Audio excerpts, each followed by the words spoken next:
வயது 50 கடந்த பிறகாவது அமைதியாக வாழ வேண்டும் என நினைத்தால், உன்னை வாழ்த்த மனமில்லாதவர்கள் இருப்பார்கள். அவர்களைப் பற்றி கவலைப்படாதே. நீ எதை செய்தாலும் அதில் ஒரு குறையை கண்டுபிடிக்கக்கூடிய மனிதர்களும் இருந்து கொண்டுதான் இருப்பார்கள். அதையும் பெரிது பண்ணாதே. உன் லட்சியம் எதுவோ அதை நோக்கி பயணம் போ. ஒன்றை மட்டும் தெரிந்து கொள். ஒவ்வொரு மனிதனும் தனித்தனி ஜென்மங்கள், தனித்தனி பிறவிகள், தனித்தனி ஆன்மாக்கள். அவர்களுக்கென்று தனித்தனி ஆசாபாசங்கள் இருக்கும், குணங்களும் இருக்கும். அதன் வழியில்தான் அவர்களின் பயணமும் இருக்கும். அவர்களை ஒழுங்குபடுத்துகிறேன் என்று வேதனைகளை சுமந்து கொள்ளாதே. அவர்கள் போகும் வரை போகட்டும். போய் ஒரு அனுபவத்தை பெற்ற பின் திரும்பி வருவார்கள். அதுவரை நீ பொறுமையாக இருக்க வேண்டும். அவர்கள் போன பாதை நல்லதா கெட்டதா என்பதை இவர்களாக உணர்ந்தால்தான் அவர்களுக்கு ஒரு உண்மை தெரியும். அந்த உண்மையை நீ முன்கூட்டியே சொன்னால் உன்னை அவர்களுக்கு பிடிக்காது. இதுதான் வாழ்க்கையின் தத்துவ உண்மை. அவர்களது பூர்வ புண்ணியத்தின் அடிப்படையில்தான் அவர்களின் குணங்களும் செயல்களும் இருக்கும்.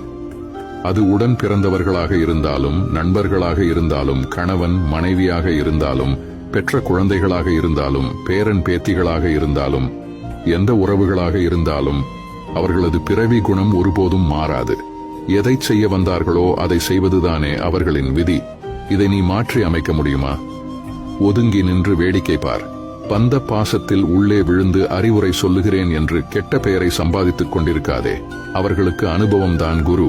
செயற்கையாக ஒரு குணத்தை உருவாக்கி உன்னிடம் அன்பை காட்டினாலும் தான் யார், தன் குணம் என்ன என்பதை ஒரு நாள் வெளிப்படுத்தி விடுவார்கள்.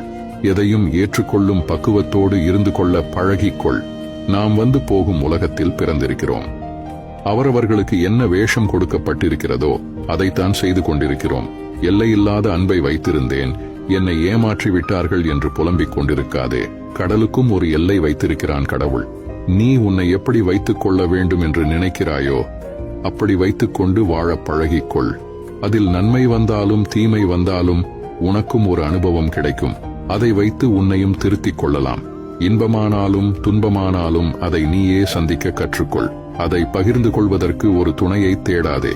நீ பெண்ணாக இருந்தாலும் ஆணாக இருந்தாலும் வரும் துன்பத்தை எதிர்கொள்ளக்கூடிய ஆற்றலை உருவாக்கிக்கொள்.